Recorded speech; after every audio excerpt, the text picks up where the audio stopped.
पाकिस्तान अपनी हिस्ट्री के बदतरीन क्राइसिस से गुजर रहा है। इन्फ्लेशन रेट 31.5% तक बढ़ा है। पेट्रोल की प्राइस आसमान छू रही है। डॉलर की वैल्यू पाकिस्तानी रुपए के मुकाबले में 280 रुपीस हो गई है। लोग खाने के लिए गेहूं के ट्रक के पीछे लंबी लंबी लाइनों में लगे हुए हैं। एनर्जी शॉर्टेज की वजह से इंडस्ट्रीज बंद हो रही हैं, जिसकी वजह से 10 लाख लोगों को जॉब से निकाला जा चुका है। पाकिस्तान में आज भी एक आम आदमी एवरी डेली के 3.5 डॉलर ही कमा रहा है। आखिर पाकिस्तान में आने वाले इन क्राइसिस की मेन वजह क्या है? क्यों 75 ईयर्स गुजरने के बाद भी पाकिस्तान अभी तक स्टेबल नहीं हो पाया? क्यों आज भी हम रोटी, कपड़ा और मकान के पीछे ही भाग रहे हैं? आइए जानते हैं पाकिस्तान में आने वाले इन क्राइसिस की मेन वजह आज के इस एपिसोड में। पाकिस्तान में आने वाले क्राइसिस की दो बड़ी रीजन हैं, गवर्नमेंट इंस्टेबिलिटी और मिसमैनेजमेंट ऑफ इकोनॉमी। पाकिस्तान को आज़ाद हुए 75 ईयर्स हो चुके हैं। आप गवर्नमेंट इंस्टेबिलिटी का अंदाज़ा इस बात से लगाएं कि आज तक पाकिस्तान में 29 प्राइम मिनिस्टर बदल चुके हैं और एक भी पीएम ऐसा नहीं है जिसने अपना 5 ईयर का टेन्योर पूरा किया हो। 18 दफ़ा पीएम या तो करप्शन की वजह से बदले या फिर मिलिट्री को, जबकि बाकी के 11 मरतबा पीएम को केयर टेकर के तौर पर रखा गया। ईयर 1993 में तो कंसेक्टिवली 3 पीएम बदले थे। 18 अप्रैल 1993 में गुलाम इसहाक खान ने गवर्नमेंट असेंबलीज को डिसॉल्व करके नवाज शरीफ की हुकूमत को गिरा दिया और मीर बलक शेर मिजारी एज अ केयर टेकर के तौर पर 38 दिन पाकिस्तान के पीएम रहे। और फिर 26 मई 1993 को सुप्रीम कोर्ट असेंबलीज को रिस्टोर करती है और नवाज शरीफ दोबारा से पीएम सेलेक्ट हो जाते हैं और अब की बार 42 दिन तक पीएम रहते हैं। जुलाई 1993 को नवाज शरीफ उस वक्त के आर्मी चीफ से निगोशिएशन के बाद पीएम की सीट से रिजाइन कर देते हैं और अगले 3 माह के लिए मोइन कुरैशी पाकिस्तान के पीएम बनते हैं। 6 अक्टूबर 1993 को पाकिस्तान में जनरल इलेक्शन करवाए जाते हैं, जिनको 86 सीट से जीत लेती है पाकिस्तान पीपल पार्टी और बेनजीर भुट्टो 1996 तक यानी 3 साल ही पाकिस्तान की पीएम की गद्दी को संभाल पाती हैं। अगर देखा जाए तो पाकिस्तान में पॉलिटिकल सिचुएशन काफी वीक है। पाकिस्तान की इकोनॉमी भी 75 ईयर से ही तबाही का शिकार है, जिसकी सबसे बड़ी वजह है गवर्नमेंट इंस्टेबिलिटी, क्योंकि हर आने वाली नई सरकार दूसरे के किए हुए कारनामों को बयान करते और उनको सुधारते हुए अपना सारा टाइम गुजार देती है। पिछली हुकूमत के किए जाने वाले कामों को मुकम्मल तौर पर रोक कर इसके ऑपोजिट चलने का सोचा जाता है। जब एक सरकार स्टेबल होती है तो उसका भी वक्त अखीर आ जाता है। इस तरह पाकिस्तान की खिदमत करने का आज तक किसी को मौका ही नहीं मिला, मां सिवाय के इसको लूटने के। इसका सारा नुकसान मुल्क के इंफ्रास्ट्रक्चर, बजट और इकोनॉमी पर पड़ता है और उस वक्त हमें जरूरत पड़ती है फॉरेन एड की। इसलिए पाकिस्तान 22 दफा IMF से मदद मांगने जा चुका है और अब तक 60 बिलियन डॉलर का कर्जा भी ले चुका है। चाइना से 30 बिलियन डॉलर और इसी तरह दूसरी कंट्रीज जैसे सऊदी अरेबिया, दुबई और अमेरिका से भी पाकिस्तान कर्जा ले चुका है। पाकिस्तान की total GDP 353 billion US dollar है, जबकि पाकिस्तान पर लोन ही सिर्फ 126 बिलियन डॉलर का है। IMF, जिसे इंटरनेशनल मॉनेटरी फंड कहते हैं, किसी कंट्री की मदद क्यों करता है? मिसाल के तौर पर 5 दोस्त हैं, वो अपनी सैलरी में से 10% इसलिए सेव करते हैं कि जब भी किसी दोस्त पर कोई फाइनेंशियल प्रॉब्लम आएगी तो इन सेव किए हुए पैसों से उसकी मदद की जाएगी। इस तरह उसकी प्रॉब्लम सोल्व हो जाएगी। इसी तरह काम करता है IMF। इसमें 190 कंट्रीज हैं जो कि अपनी अपनी इकोनॉमी के हिसाब से इसमें कंट्रीब्यूट करती हैं और जब भी किसी कंट्री पर कोई मुश्किल आती है तो IMF उसकी मदद करता है। IMF की हिस्ट्री में पाकिस्तान वो अकेला मुल्क है जो सबसे ज्यादा IMF से मदद मांगने के लिए गया है।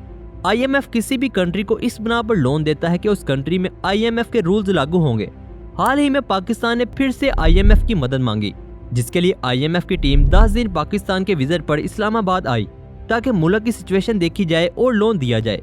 लेकिन IMF की टीम पाकिस्तान विजिट के बाद वापस गई और पाकिस्तान को लोन नहीं दिया, क्योंकि IMF का कहना है कि पाकिस्तान हमारे रूल ही फॉलो नहीं करता। IMF चाहता है कि पाकिस्तान में एंटी करप्शन टास्क फोर्स बनाई जाए, इलेक्ट्रिसिटी, पेट्रोल और गैस की प्राइसेस बढ़ाई जाएं और पाकिस्तान में मौजूद रिच पीपल पर टैक्सेस को बढ़ाया जाए। लेकिन पाकिस्तान की गवर्नमेंट ने ऐसा करने से मना कर दिया।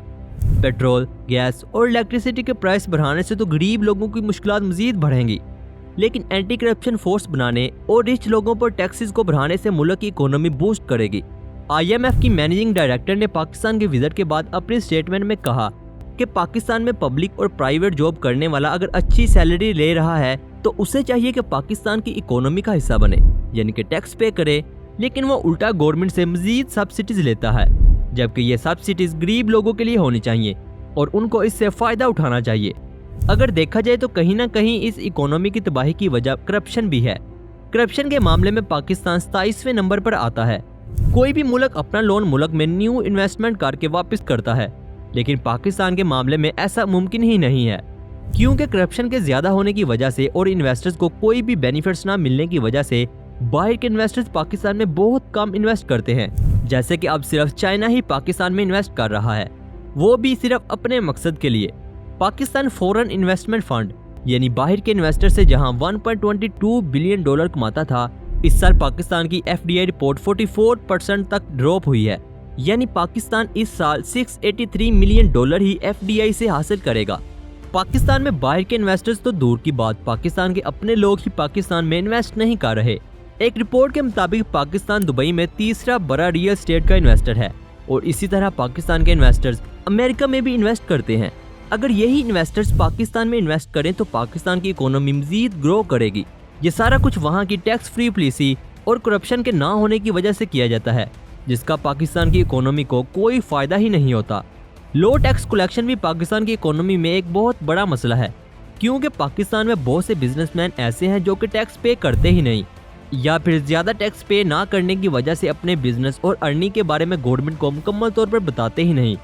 इसीलिए पाकिस्तान में जमा किए जाने वाले टैक्स में अमीर लोगों की बहुत कम कंट्रीब्यूशन है, जो कि मुल्क की GDP को इफेक्ट करता है। अगर ट्रेड की बात की जाए तो पाकिस्तान की ट्रेड भी पाकिस्तान की इकोनॉमी को बहुत नुकसान पहुंचा रही है। आप ये सोचेंगे कि ट्रेड तो किसी मुल्क की इकोनॉमी की बैकबोन होती है, तो भला ट्रेड पाकिस्तान के लिए क्यों नुकसानदेह है? किसी भी कंट्री की ट्रेड उसके लिए इस तरह फायदेमंद होती है कि वो कंट्री अपनी ज्यादा प्रोडक्ट्स को मुल्क से बाहर भेजे, यानी मुल्क की एक्सपोर्ट ज्यादा हो और इम्पोर्ट कम हो। लेकिन पाकिस्तान इसके बिल्कुल उल्ट चलता है। पाकिस्तान ट्रेड में एक्सेसिव अमाउंट स्पेंड करता है। पाकिस्तान अपनी इंपोर्ट में ज्यादा पैसा खर्च करता है, जबकि एक्सपोर्ट से कम पैसा कमाता है। पाकिस्तान ने साल 2022 में 31.5 बिलियन डॉलर की एक्सपोर्ट की थी, जबकि 80 बिलियन डॉलर की चीज़ों को इंपोर्ट किया गया। मिसाल के तौर पर अगर एक आदमी एक महीने में 1 लाख रुपया कमाता है, लेकिन 3 लाख रुपए खर्च कर देता है, तो उसके लिए सरवाइव करना इम्पॉसिबल हो जाएगा। और पाकिस्तान की ट्रेड का भी यही हाल है। यहाँ हैरान कर देने वाली बात यह है कि पाकिस्तान सिर्फ चाय ही 622 मिलियन डॉलर की खरीदता है। इसलिए तो पाकिस्तान के मिनिस्टर एहसन इकबाल ने कहा है कि चाय पीना कम कर दें। इसी तरह मैं ये भी कौम से अपील करूंगा कि हम चाय की एक एक प्याली 2-2 प्यालियां कम कर दें। पाकिस्तान की करंट सिचुएशन में पाकिस्तान के फॉरेन रिजर्व्स में सिर्फ और सिर्फ 3 बिलियन डॉलर ही रह गए हैं, जो कि सिर्फ 3 वीक्स की इंपोर्ट के लिए काफी हैं। जहां इस वक्त पाकिस्तान की इकोनॉमी की सिचुएशन काफी वीक है, वहां ही पाकिस्तान के बिजनेसमैन लोगों ने लग्जरी कार्स इंपोर्ट करने में 1.2 बिलियन US डॉलर खर्च कर दिए हैं, जिसका शायद ही किसी को पता हो। सिंध में आने वाले सैलाब ने भी पाकिस्तान की इकोनॉमी पर काफी बुरा असर डाला है। 1/4 पाकिस्तान अंडर वाटर है। इस सैलाब से 80 लाख लोग मुतासर हुए हैं। पाकिस्तान को 30 बिलियन US डॉलर का नुकसान हुआ है और 5 लाख लोग इस दौरान बेघर हो गए। IMF तो पाकिस्तान को लोन नहीं दे रहा, तो कौन बनेगा इस मुश्किल वक्त में पाकिस्तान का सहारा? असल में चाइना पाकिस्तान का बहुत बड़ा सपोर्टर है, क्योंकि चाइना को पाकिस्तान में अपना फायदा नजर आता है। पाकिस्तान चाइना के लिए क्यों इम्पोर्टेंट है, इस पर हम अलग से वीडियो बनाएंगे। चाइना को इस बात का भी पता है कि पाकिस्तान को दिया गया लोन वापस नहीं मिलना, लेकिन फिर भी चाइना पाकिस्तान की मदद करता है। और 7 अप्रैल 2023 को सऊदी अरेबिया ने भी पाकिस्तान को 2 बिलियन डॉलर का लोन दिया है। क्या पाकिस्तान इन मुश्किल हालात से छुटकारा पा सकता है? तो जी हाँ, अगर पाकिस्तानी लीडर्स एक दूसरे को क्रिटिसाइज करना छोड़ दें, अपने मफादात को साइड पर रखते हुए अगर मिलकर टेबल टॉक करें और मुल्क को इस डिफिकल्ट सिचुएशन से निकालने का सोचें, तो यकीनन पाकिस्तान भी दुनिया के नक्शे पर एक मिसाल के तौर पर नजर आएगा। पाकिस्तान ने 2023 में 22 बिलियन डॉलर का लोन वापस करना है, लेकिन कैसे करना है इस बारे में किसी को नहीं पता। उम्मीद करता हूँ आपको मेरी ये वीडियो अच्छी लगी होगी। अगर वीडियो अच्छी लगी है तो लाइक करें और चैनल को सब्सक्राइब करें। हम आपके लिए ऐसी ही मजीद इन्फॉर्मेटिव वीडियोस लाते रहेंगे। मिलते हैं एक नए इंटरेस्टिंग टॉपिक के साथ। तब तक के लिए अल्लाह हाफिज।